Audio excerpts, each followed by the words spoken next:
will address the application process for EDA grants. It will discuss application forms and documents that applicants should prepare for construction and non-construction projects, as well as a grants.gov overview. The webinar will be led by Robert Peche, EDA's Economic Development Representative for South and West Texas with the Austin Regional Office. We will close with a question and answer session, so feel free to type your questions into the chat box, or you can wait until after the presentation where you can raise your hand and ask your question. So with that, I will turn it over to Robert. Thank you very much, Rachel and Shelley. Thank you all very much for the opportunity to visit with your members. This is we think is going to be a great opportunity, and I'm a firm believer, as I know we all are. The more you know, the better prepared you're going to be.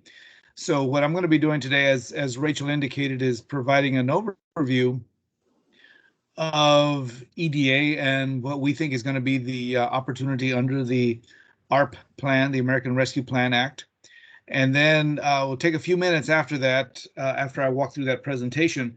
I want to go ahead and walk you through our website and show you where to find the notice of funding opportunity when it is published. And because it's through that link that you'll be able to apply when you are ready. So with that, let me go ahead and share my screen. And I'm going to go ahead and it's not a webinar. I'll start with this presentation. Okay, so very good. So here we go. First of all, I'll start out with telling you a little bit about EDA. You know, EDA is the only federal agency that has economic development in its name. So we take that role very seriously. And we've been in business since about 1965. And what we think is our role in leading the federal government's role in economic development. Now, we execute that mission by working directly with communities across the country in helping them specifically develop projects that are going to help them to continue to develop their region. Now, as you can see on the bullets there, I won't read you the slides. I always try to refrain from doing that. I'm assuming everybody can read. I think that's a safe assumption. But you know, I will highlight a couple of these. You know, number one, in our regular programs, we always require the areas to show economic distress because our programs are designed to help communities that are showing some type of economic distress. And we work with those communities, and we work with our partners at the councils of governments, which we call our economic development districts, and in this case it's CAPCOG in Central Texas. We work with them to come up with a region-wide comprehensive economic development strategy. And so in that, we're really helping to support bottoms-up development in terms of thinking about your future, your economic future at the local level, and then using that thinking to help come up with projects that are going to help you develop your future potential for your community. And so everything that we're doing is helping the communities to come up with projects that are going to be designed to help attract and develop private sector investment in their communities. And so everything that we do is going to be surrounding the effort to create and retain private sector jobs. And so that in your applications, you're going to always have to be coming back to that and really talking about how whatever EDA funds is going to help the local community to create and retain private sector jobs and develop new investment. And the last bullet, you know, we're talking about entrepreneurship. You know, we really do encourage bootstrapping yourselves up in terms of the communities. Each community has economic strengths. And so it's really working around those economic strengths to develop entrepreneurship, which are going to help develop your community and make you more competitive regionally. And we really believe in that. It's not the quick fix, but it's really taking the more thoughtful approach to really having an impact on your future. Now, these are our investment priorities, and you can find these on our website. And as you look at these, it really is really emphasizing what we're emphasizing at with our local communities. Of course, you see equity, economic, recovery and resilience. That's recovery and resilience is directly from our economic adjustment effort to help communities recover from economic shocks of one type or another, either physical impact from like a Hurricane Harvey a few years ago, for example, or from the pandemic, the economic downturn that we all felt over the last year from the pandemic. Over the years, you can see workforce development, manufacturing; those are key areas of emphasis for us.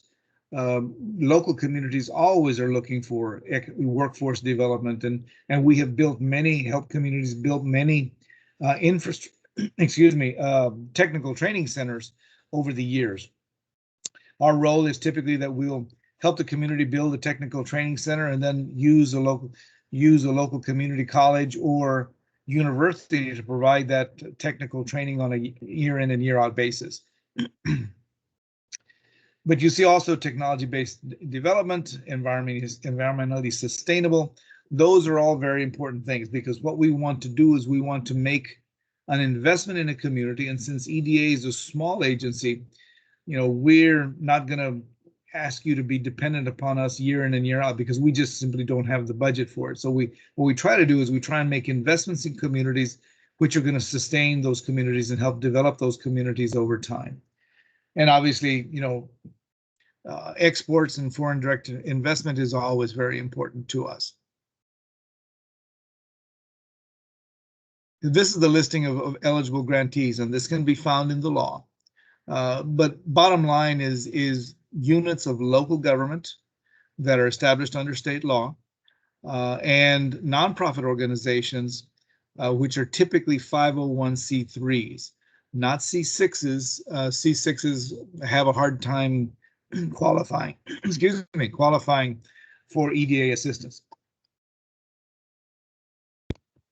But we work with many 501c3s over the years. And of course, institutions of higher education. We have provided grants to many community colleges and universities in helping to develop those economic development efforts at the local area. And somebody's got an open mic there, so if y'all would silence your mic, that'd be very helpful. Thank you. Now, as it says on the bottom there, for-profit entities are not eligible for EDA funding, nor are pass-throughs what are considered pass-throughs, which would benefit a single company. Those are not projects that we will fund. The majority of our funding for local businesses is done through local governments. And also we have capitalized revolving loan funds over the years. And so many revolving loan organizations, like in Austin, you have People Fund and Business and Community Loans of Texas, and also Live Fund, also based out of San Antonio, but they also have some operations in Austin. We have capitalized those revolving loan funds, and they provide loans directly to the small business community. And that's the most that we'll be able to do that directly benefits small businesses. But you look at the listing of eligible applicants, and those are the folks that we're able to work with.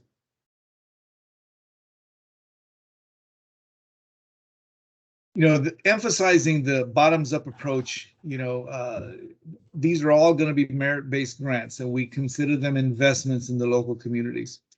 The word there, competitive, is very important.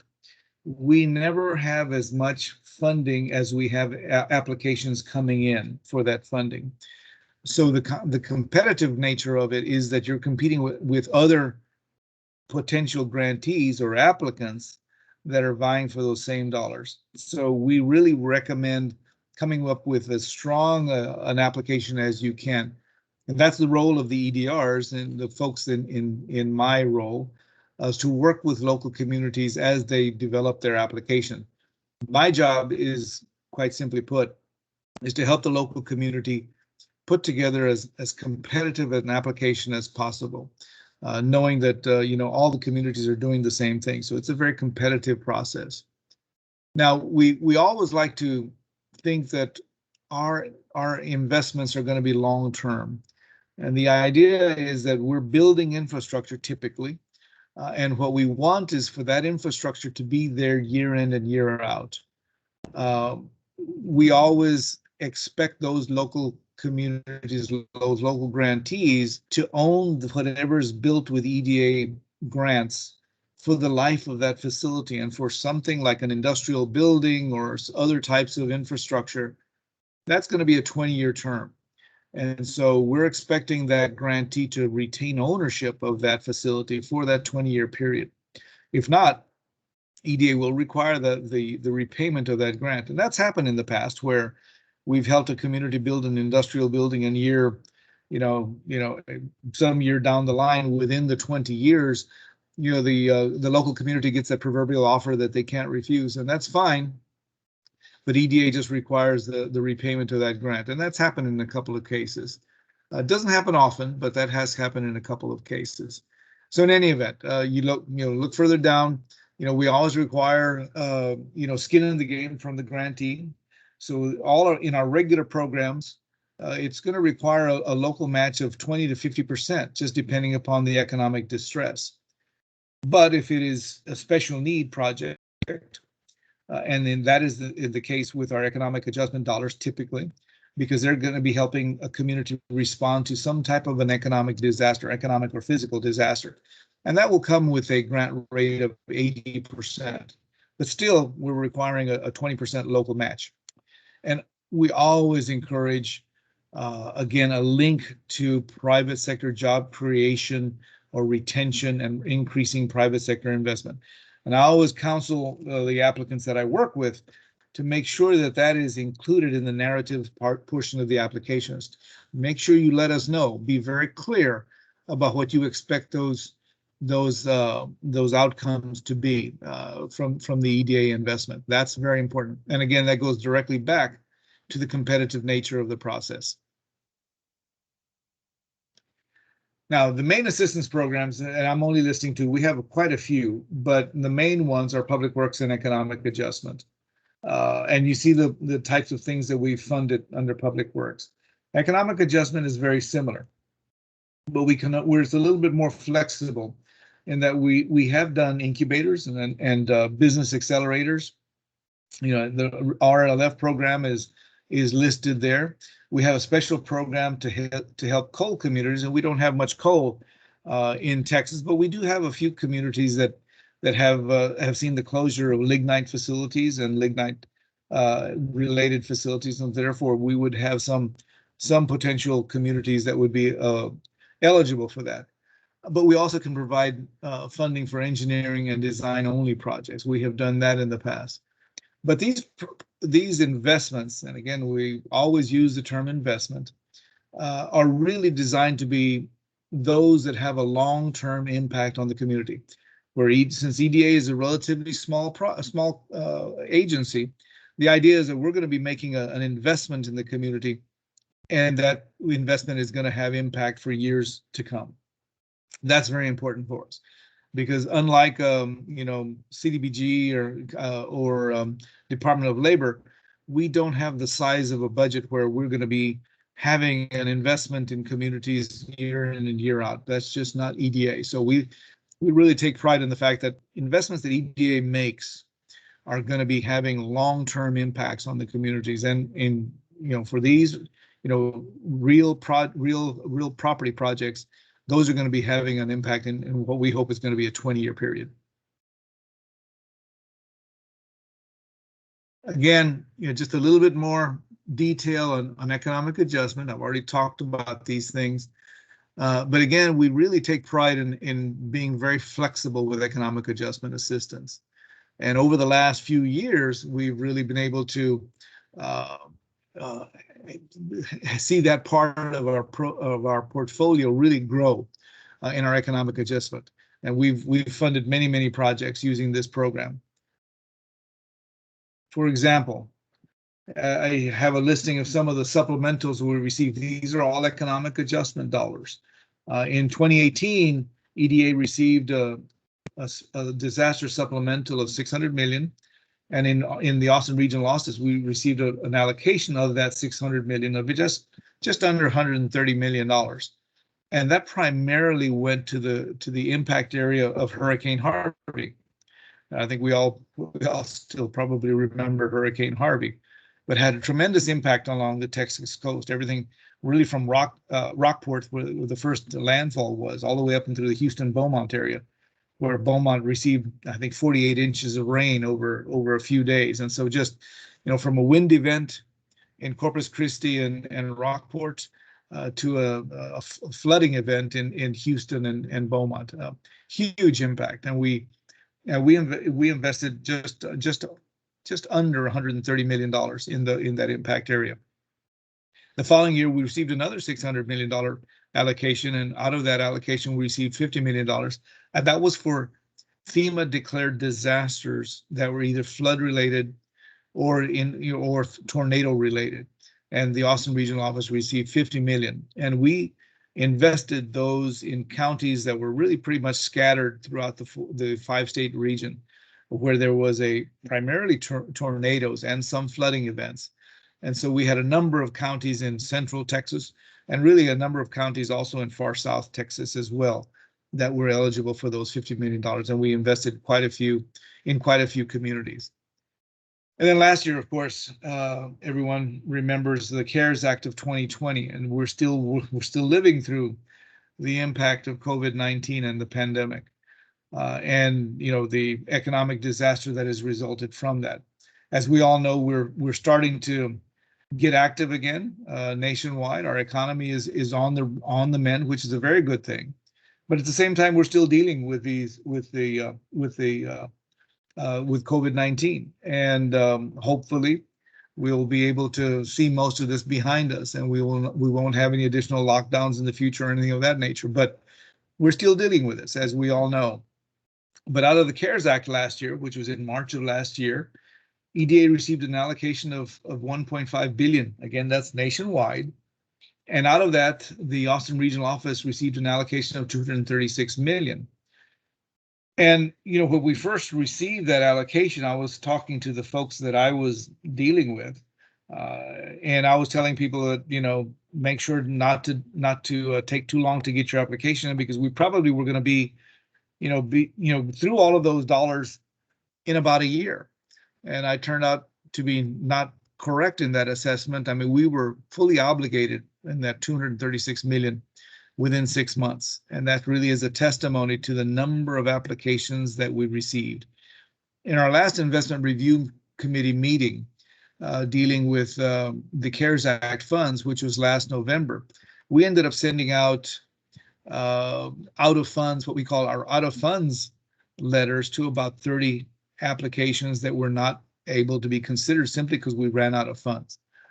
So that again goes back to the competitive nature of these funds and of this application process. So, you really owe it to yourself to make sure that you're very thoughtful in how you pull this application together if you do submit an application, and make sure that it is the strongest application that you can. And that's my job, and that's the job of the folks there at CAPCOG as well. They are great resources.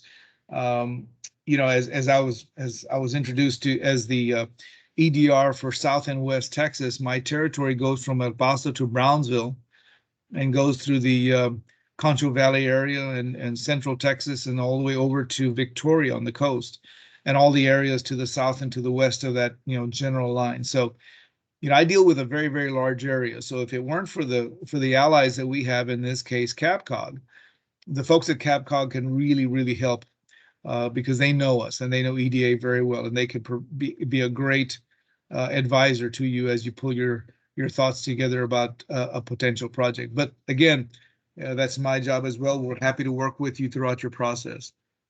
Anyway, the next one there is the American Rescue Plan. As that was also passed in March, and out of that law, EDA received an allocation, or is receiving an allocation, of $3 billion. Now, the amount that's going to be allocated to the Austin Regional Office is yet to be determined, and the reason for that, as it indicates in that next bullet, is the notice of funding opportunities, plural, has not been published yet. Now we're expecting it soon. And once it is published, those are the rules and regulations that we will use to administer these dollars. And there's going to be multiple notice of funding opportunities published simply because of the fact that Congress set aside a $750 million out of this $3 billion for tourism related projects. And so there will be a separate notice of funding opportunity that will handle that. And then obviously the rest of EDA funding will have its own rules and regulations. So once that is published, we'll have a very good idea of how to proceed forward. So that will be available on the EDA website, and I'll go through that in a little bit. But make sure that you bookmark on your computer the EDA website, which is www.eda.gov. And our notice of funding opportunity will be published on that site. And you'll also have an opportunity to sign up for the EDA newsletter. And the newsletter will be used to get the word out of the publication of that NOFA once it is published. So we'll be going over that in just a few minutes. But as I mentioned earlier, disaster assistance is provided on a special need basis. So that's an 80% grant rate. So that's the most generous grant rate that we can provide. But as I mentioned earlier, still in this case, it requires a local match, in this case of 20%. So we can work with you on that, how you can provide that local match.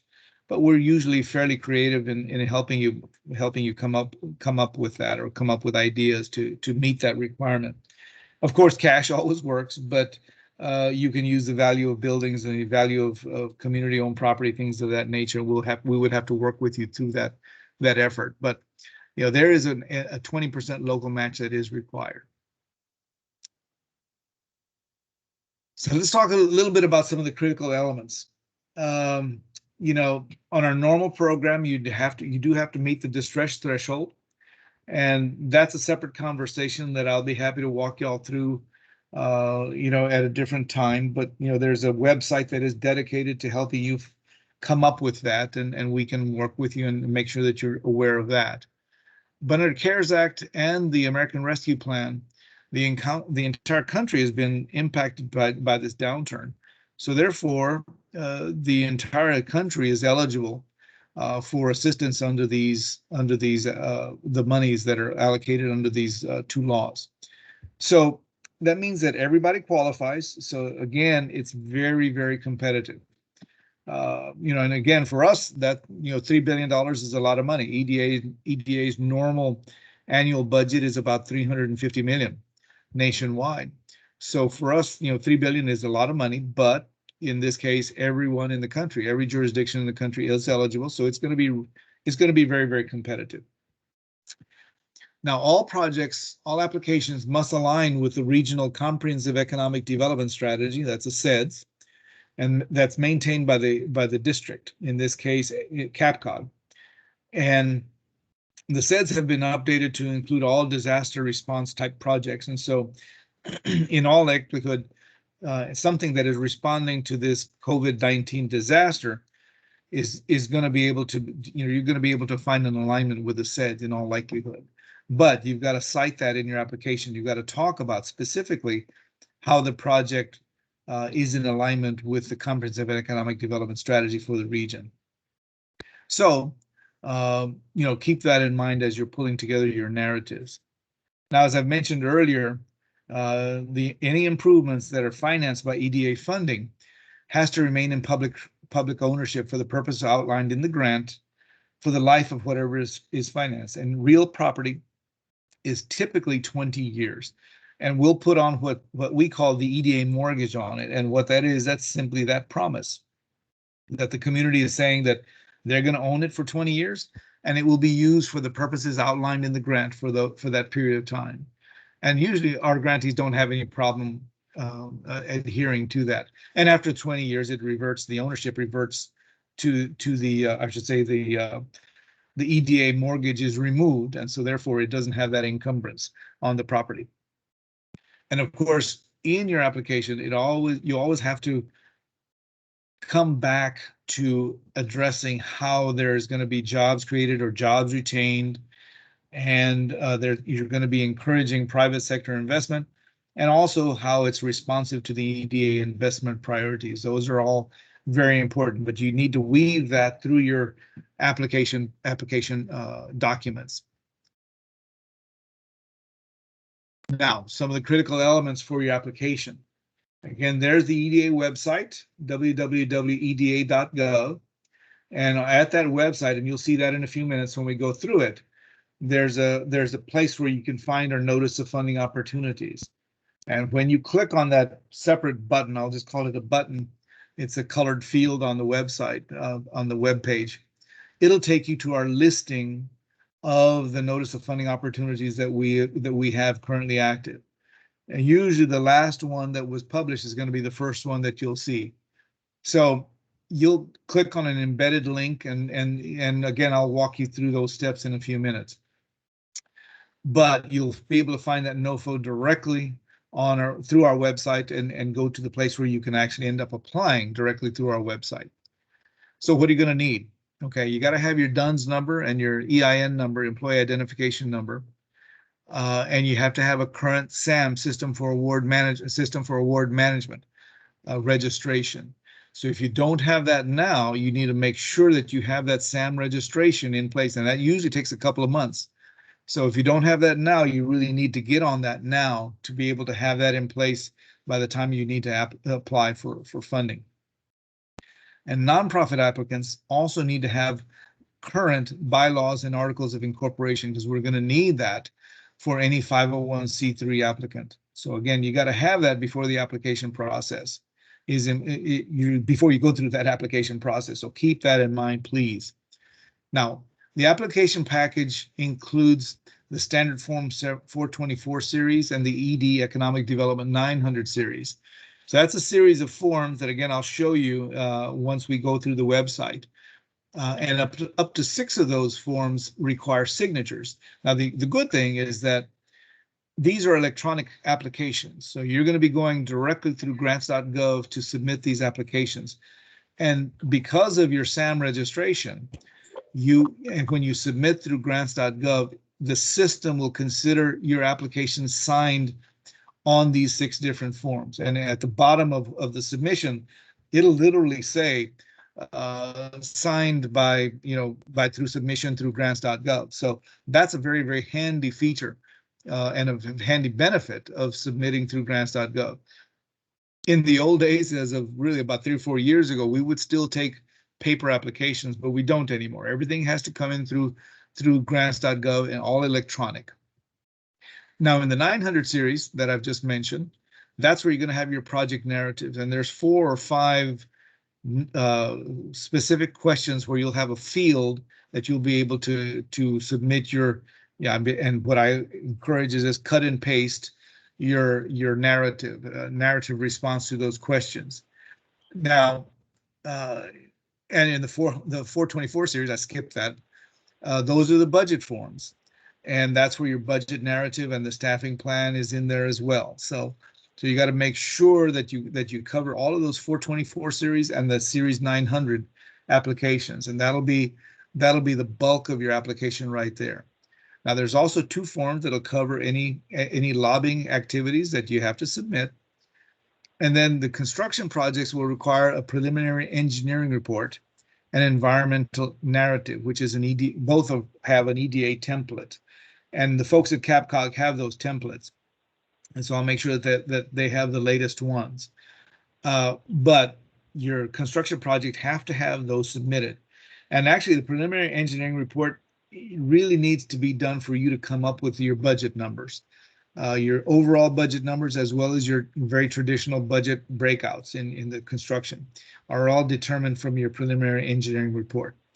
And again, the environmental narrative is not a phase 2 or anything of that nature, but if you're doing a phase 1, and you will have to do a minimum of phase 1 on anything that you do, you're going to come up with most of what you need for that environmental narrative. And so you'll have to have your your engineer that will be qualified to put that together. And it's not going to be anything that they're not familiar with. So the PER and the environmental narrative are critical. Y'all need to make sure that that's there. And that last thing that's listed is the match fund commitment letter. And that, again, is going to be a fatal flaw if you don't have that in there. It won't be considered by our investment review committee if that match letter is not there. And what that match letter is, that's a letter which is signed by the chief executive of the applying organization. And so if it's in case of a city, for example, that would be either the mayor or the city manager. And that match letter will say that the 20% in this case is, and this phrase is very important, is quote, available, comma, unencumbered, comma, and committed to the project, end quote. So that match fund needs to say that the match funding that is required by this process, this 20%, is available. And again, as I said, unencumbered and committed to the project. And so that's a single page letter that's signed by the chief executive of the applying organization. So make sure that this is there. Now, what about our process? Okay, as I mentioned several times, the application is going to be coming in electronically through grants.gov. SAM registration is critical. Without the SAM registration, you will not be able to go there. You will not be able to submit.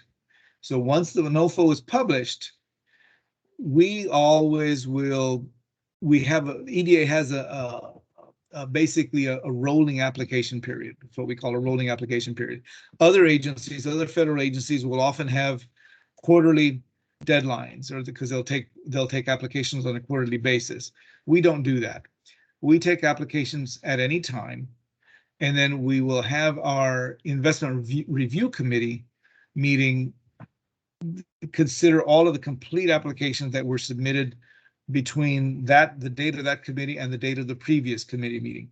So, and usually those IRC meetings are held on a monthly basis. So in other words, we'll consider all applications that came in within the last month. Usually this is the way that it works for the way we'll consider those projects.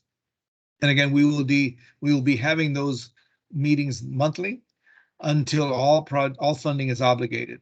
Now, all funds must be obligated by the end of September 2022. So as you can tell, we're going to be pretty busy over the next year. That's the end of September next year.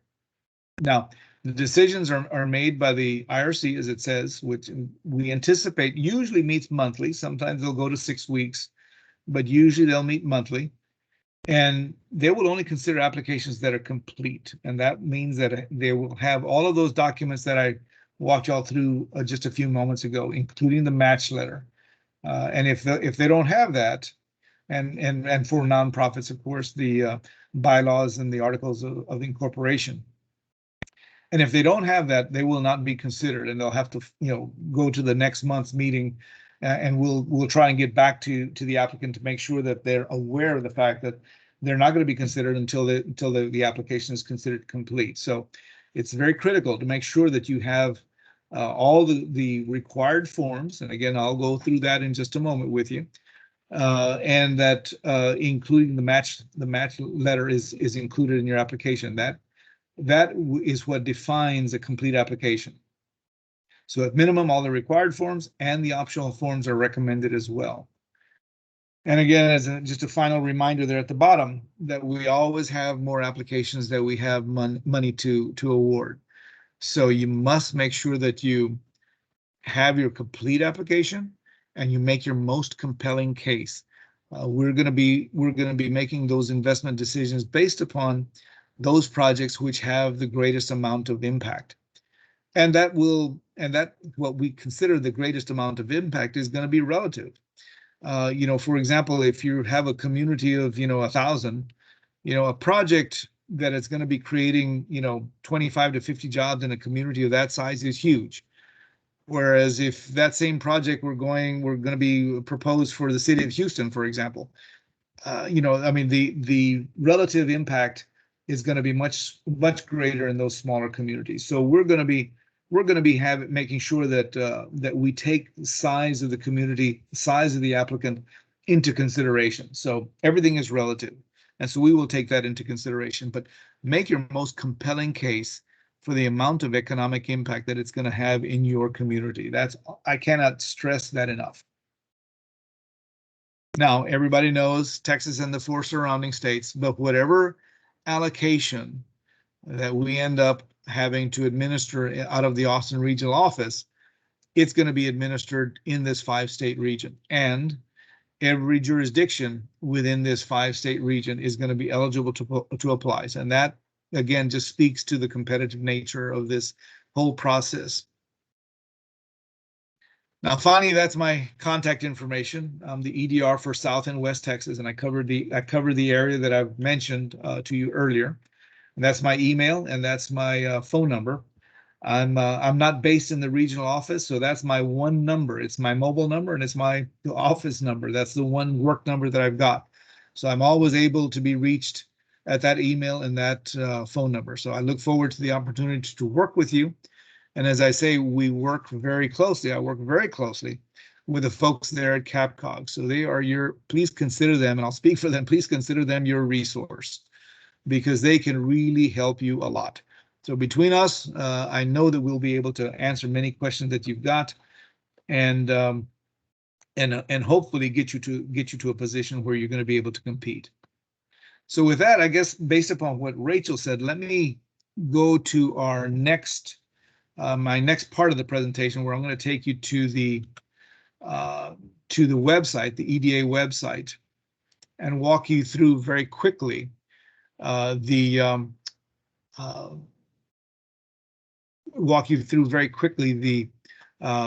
application process. So with that, let me make sure that we can see this.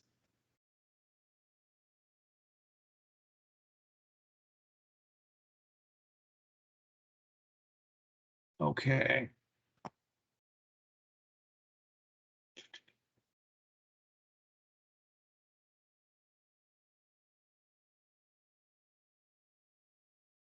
So let me just do a check. Shelley or Rachel, can you all see my screen up on being projected? Yes. Okay, very good. Just wanted to make sure. So thank you. All right. Well, let me go through this. Now, this is our EDA website. This is our main page as it comes up. So as you can see, it has a scroll, has a running scroll in terms of talks about you can select these as the images change. Each one has a separate presentation. See a listing of news and events there on the center on the bottom. But let me draw your attention to these 4 colored fields, and these are all links to specific portions of our web page or website. But the one that I really think is most important for our purposes today is this blue field, which is the funding opportunities link. And so clicking that, it's going to take you to the page that lists our funding opportunities. And so just as you scroll down, you can see the different ones listed.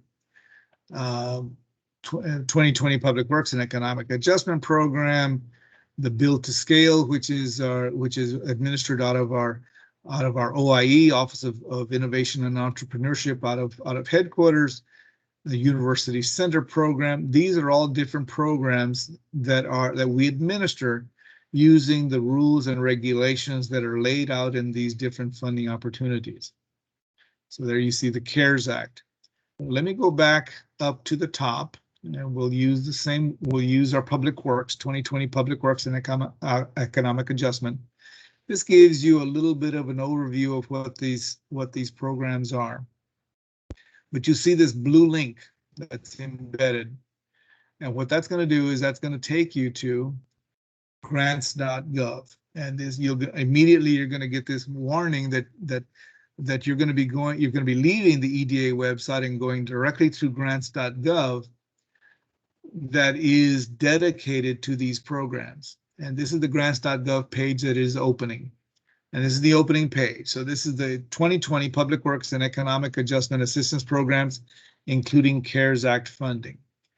So what you'll find here is the best way to look at it. I mean, there's all sorts of things that you can look across the top for grants.gov, but since it's this link is taking you directly to this page, this is the page that has the rules and regulations and the background law under these the CARES Act primarily. These are the main ones.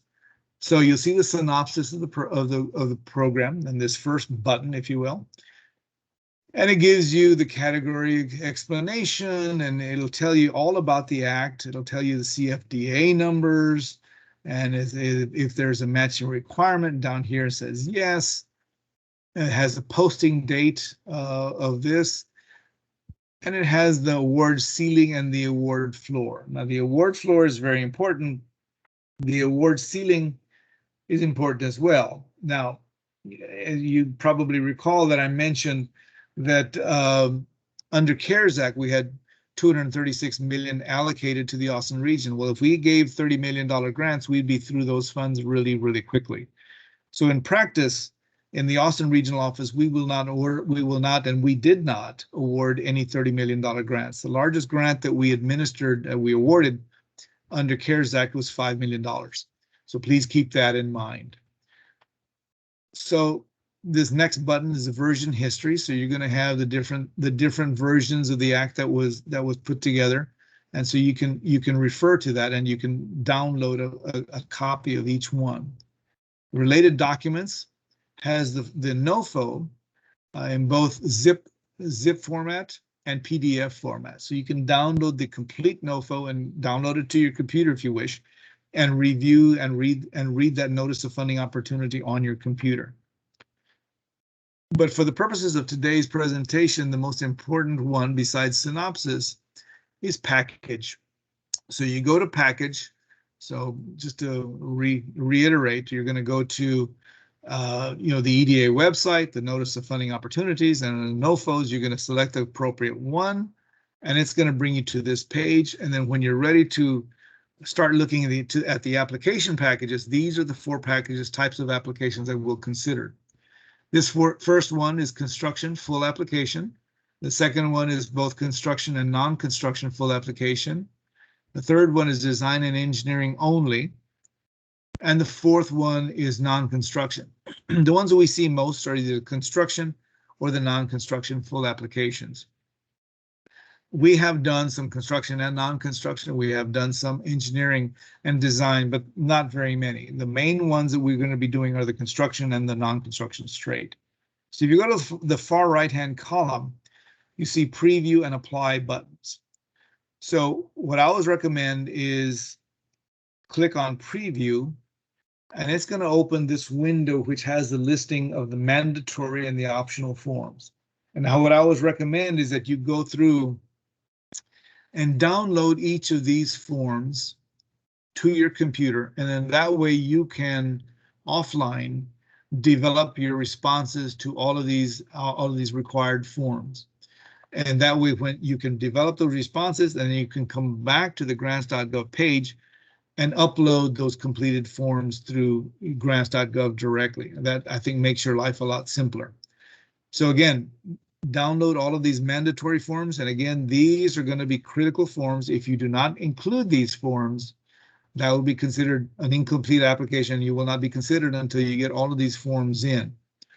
I also recommend that you download these forms, but keep straight as to which one of these are optional.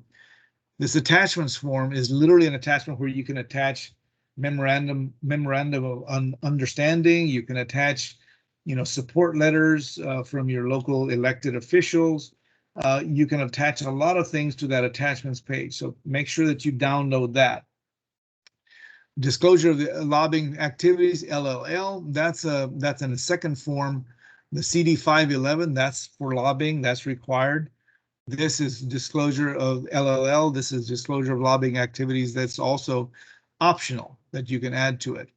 And then this last form, the ED 900B, that's the beneficiary information form. And that, for example, is where you can identify, where we ask that you identify those private sector companies that are going to be able to come in and tie into whatever you're building. For example, if you build an industrial building, to help your community bounce back from this pandemic.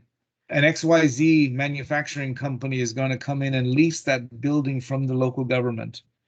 We would ask that you have XYZ manufacturing company complete this ED 900B form, which again is beneficiary, and it'll ask them to identify themselves and indicate the amount of investment and the number of jobs that they're going to be creating or retaining as a result of this EDA investment. And that goes a long way to strengthening your application form. So while this is an optional form, this really strengthens your application if you're able to complete these ED 900B forms. So please keep that in mind. So with that, these are the mandatory forms. These are the optional forms. And so each one, if you go to the non-construction, you see it has a different listing of forms. It's a shorter list, but again, no less important. You got to make sure that you submit all of these forms to make sure that your application is complete. And of course, same thing with construction and non-construction and design and engineering only. Each one will have a custom listing of required and optional forms. So with that, please keep that in mind. That's the way you go about applying for these funds. And again, the folks there at CAPCOG or I will be able to help walk you through this at the appropriate time and prepare you to be able to submit what hopefully will be your most competitive application. So with that, that concludes my presentation. If you have any questions, I think right now is the time when we'll be able to be in a position to answer those questions. So Shelley and Rachel, I'll turn it over to you to field those questions.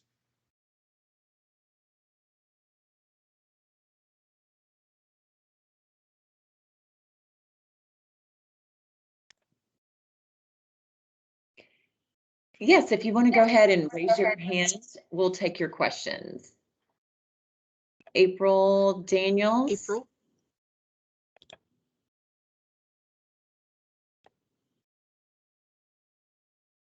April, you actually might have to unmute yourself.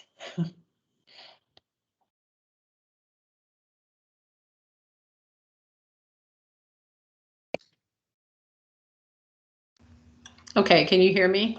Yes, ma'am. Hi, I'm April Daniels, Director of the Chamber of Commerce in Smithville, Texas. We are working in partnership with the City of Smithville to create a Smithville Workforce Training Center, and I am trying to determine whether a project like that would be something you think we should consider applying for these funds for. The short answer is yes. We have done, without knowing the specifics of your project, we have done many workforce training projects over the years. Usually the way it works is that as long as it's owned by the local government, that will work.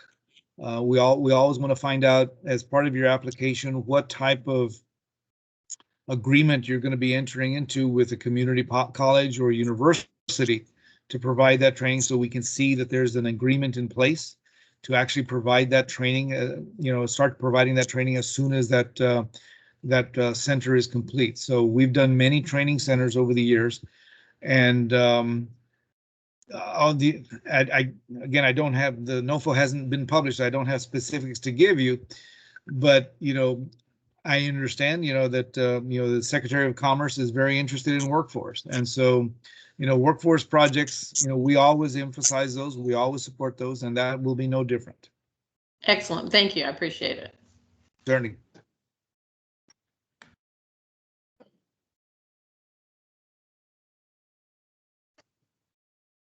Do we have any more questions? I know there's got to be some questions out there, especially from some of you who may, okay, Warren Kedeman, you may have to unmute yourself.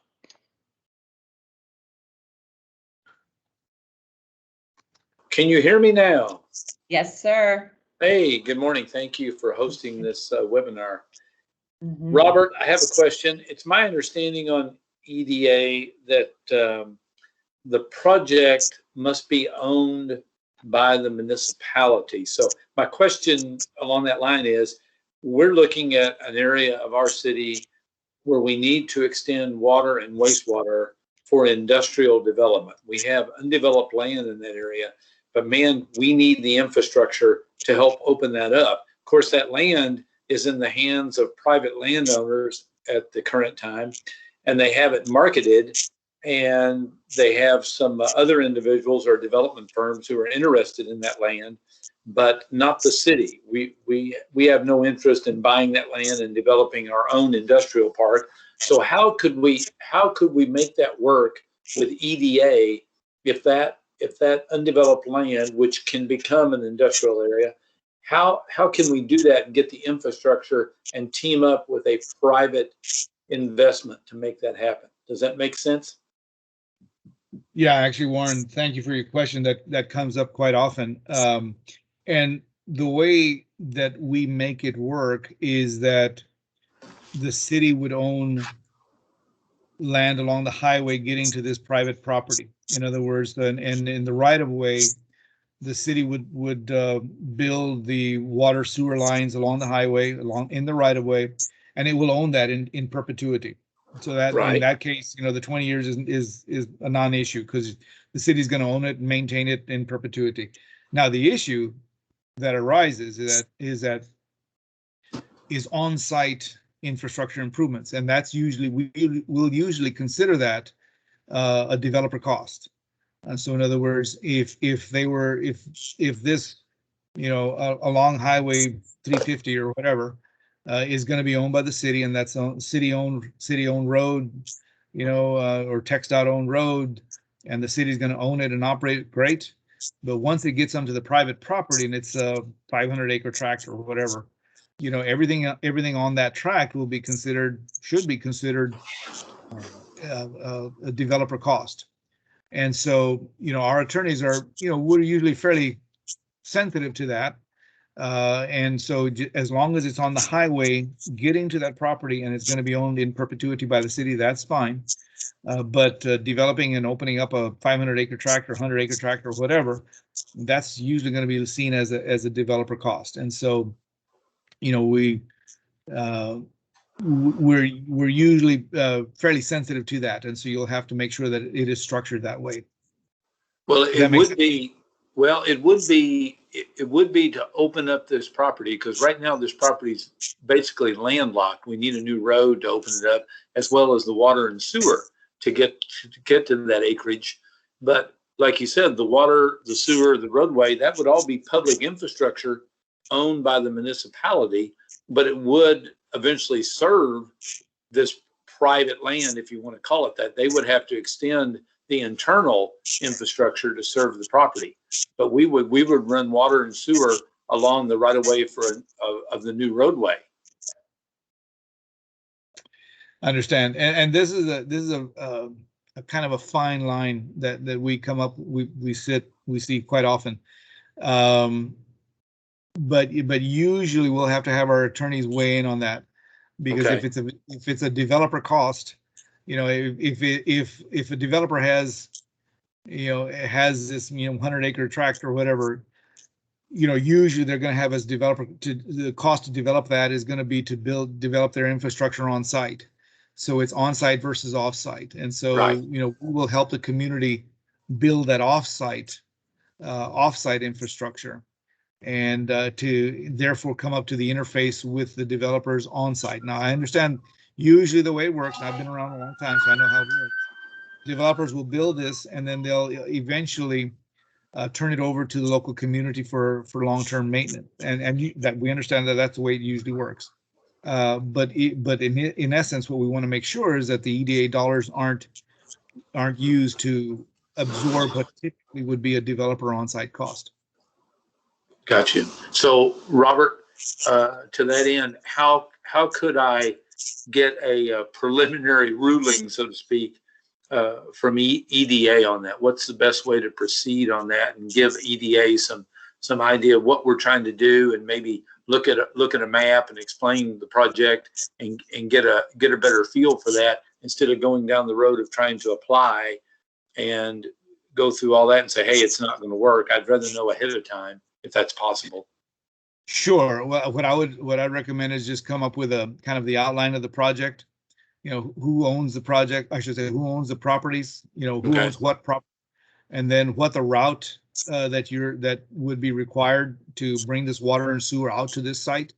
And usually that part is not the issue. The part that usually is the issue is where it turns on to the this Right. privately owned acreage, and that's usually the key. Okay. So it's who owns it and who's developing it, and what their plans are long term. Okay. Thank you, sir. Yeah, it's delicate, and I think I understand. I understand. Yeah, but so if you could outline it for us, I can certainly get with our attorney and get her feedback. Okay. Thank you. Okay, thank you. We do have a question from the chat. Blair asks, do you have any examples of appropriate uses for these funds for tourism-related projects? Well, with tourism-related projects, I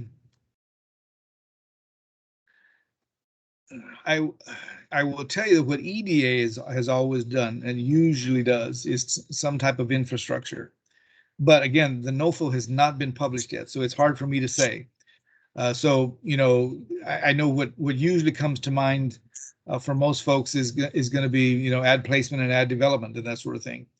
I honestly don't know because the NOFO hasn't been published yet. So all I can say is stay tuned, because once it is published, which hopefully will be soon, and I've been saying that for a while, as you may be able to guess. Once it is published, then we'll be in a position to be able to say what we will be able to entertain and not entertain, because tourism is new for us. So we don't usually do tourism. So that, again, we'll have to see what the NOFO says. What EDA is used to funding is real property improvements. So, you know, I'm guessing that'll be in there. You know, what tourism folks need or you know, non-construction stuff. So I'm sure that'll be accounted for as well. So please stay tuned for the notice of funding opportunity when it is published, and then we'll be able to have a better idea of what's there or what will be there. Sorry, I can't answer that right now. Sorry.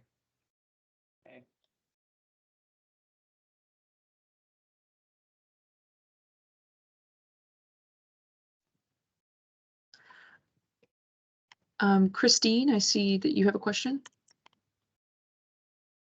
Hi, yes, I'm Christine Stanley. I'm a resource development officer with Austin Community College. I personally, we have a lot of experience with EDA at the college, but I personally am new to it. It's my understanding that there's not a hard deadline in the RFP, that the proposals are accepted kind of on a rolling basis until you run out of funds. But knowing that it's going to be so competitive, would you have a recommendation, Robert, for just based on what you've seen in the past, the amount of time you would recommend for folks to get a proposal in after that RFP is published? Obviously, you know, as soon as possible. But is there a time, you know, if you were to wait? And I think too, this will help us while we're working with our planning groups to kind of communicate that urgency, because sometimes when you see a rolling deadline in an RFP, you know how that goes. So Complacency, yeah. So thank you so much for any guidance you can give on that. Thank you. Christine, thank you for your question. You know, I'll go back to CARES Act just last year. And I was, you know, when I was talking to folks about coming in with an application for CARES Act, I was telling everybody, you know, we've got 2 years to get the funds out. Make sure you get your application within this year. We're probably going to be done with our funds within a year. We were done with our funds in 6 months. So I'm guessing that the American Rescue Plan is going to be very similar. So, you know, I'm recommending to people that ask this question, I'm saying get it in this fall, no later if possible. If you come in next spring, I don't know if there'll be funds left or not. I think, you know, late summer, this fall is probably going to be best if you can. Awesome. Thank you so much. That's extremely helpful. Thank you. You're welcome.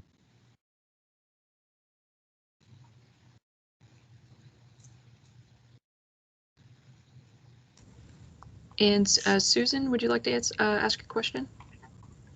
Yes, thank you for the opportunity for having this webinar today. I'm Susan Tucker. I work for the DMO in Houston, Texas.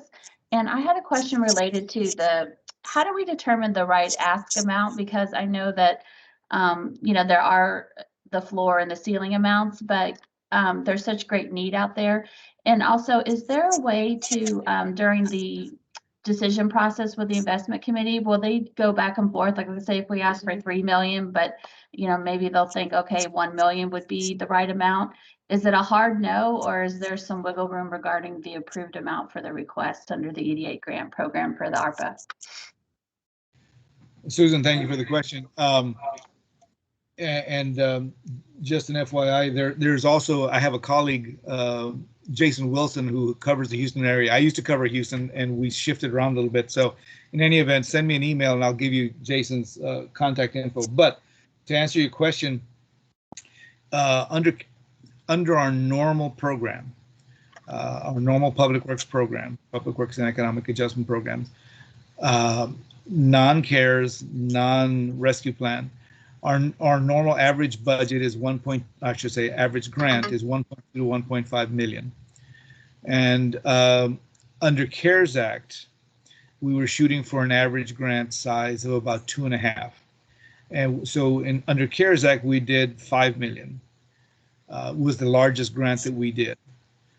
But obviously, the larger the grant, the greater the impact is going to have to be. So please keep that in mind. Are we going to be able to go up to 5 million under rescue plan? I don't know. But I can just tell you what we did under CARES Act, and assume that that'll provide you some guidance. I wouldn't recommend coming up with an $8 million, $10 million request. I just don't see that happening. I could be wrong because the NOFO hasn't been published yet. But if you can think along the lines of CARES Act last year, that's probably the safest. And once the NOFO comes out, see what adjustments you have to make at that point. That makes sense. I hope. Yes. Thank you for that guidance. I just didn't know if it would be a hard no if you reach high and then they'll say no, that's too much. I mean, hopefully there would be some sort of follow up if there was still a need there, but maybe a different amount in mind or something like that. Well, and to the second part of your question, thank you for reminding me of it. The second part of your question is that if we get a request and it's 5 million, and for the purposes of spreading our dollars to as many applicants as we can, or perhaps we're starting to run out of money, I don't know. For whatever reason, we can, if we have a $5 million request, we can offer, hey, we can't offer you 5, but we can offer you 3. Or if somebody comes in with a $10 million request, we'll say, there's no way we can do 10. And I could be wrong about that too, but we can offer a lesser amount, and we've done that quite often, where someone comes in for under a regular program, they'll come in for 2.5 million or 2 million or whatever, and we'll say, we just don't have that kind of funding. We can offer you 1.5, and usually the communities that are ending up, they're able to kind of reshuffle a little bit and make it work.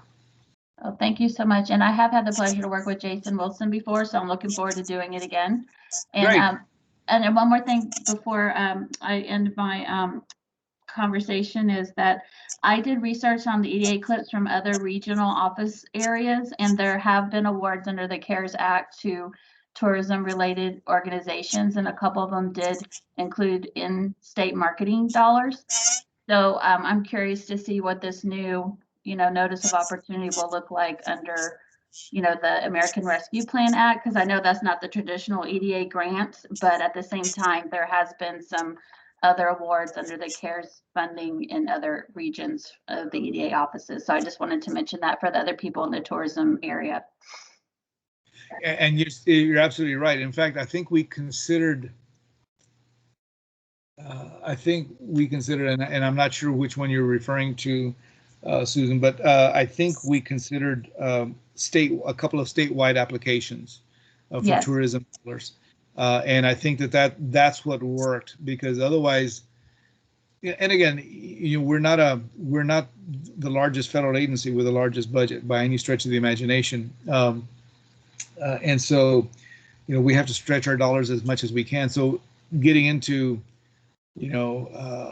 ad development and ad placement for Houston versus Corpus Christi versus Brown. I mean, those dollars are going to go real fast, in my opinion. I mean, they may come out with a NOFO saying, "Hey, we'll do that," and if they do, great.